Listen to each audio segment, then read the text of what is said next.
Trong lên đây.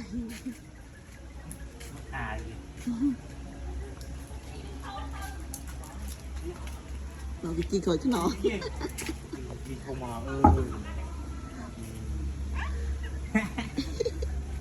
Thầy đi đua lo bà tay năng.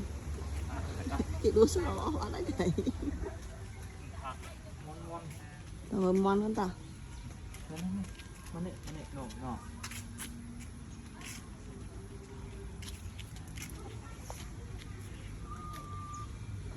Chip á.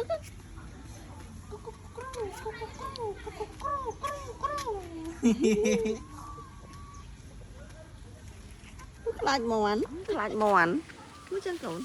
Má, không thấy. Đây, đây. Mòn chân cồn. Mòn nó chơi khăm mà. Mơ. Tạc tiền mòn bên này thì nhá. Tuyệt đại hai mòn mà. Bye bye. Bye bye mòn. Bye bye mấy con. Đèn đây, cô ơi, đèn đây. Yeah. Đèn khai rồi nè. Yeah. Yeah.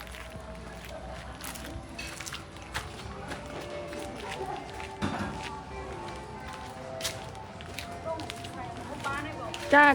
Bạn nó tập nhắm ai?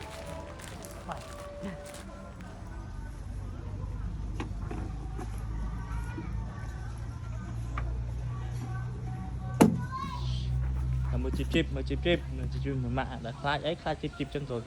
Hay khai chip để để mục đã khai chip cái gì? Mùa về đây mùa kìa. Ta kênh nào. Một sang bài. Đó đây trời.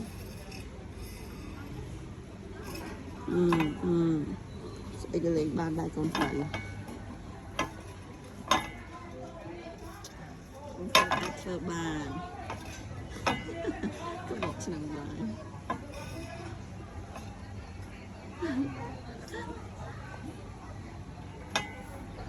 Một sang bài. Biết ôi sờ bài nó chứ hồi nó có đi món đi ạ.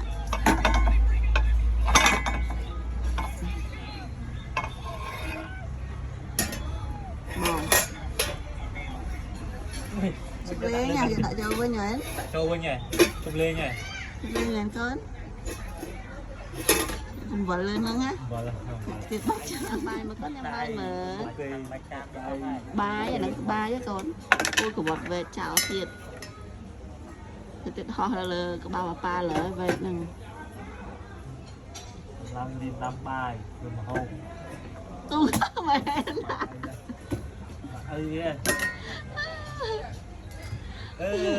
nhâm có nhâm mà. Trời mà chán nặng kìa hả cậu.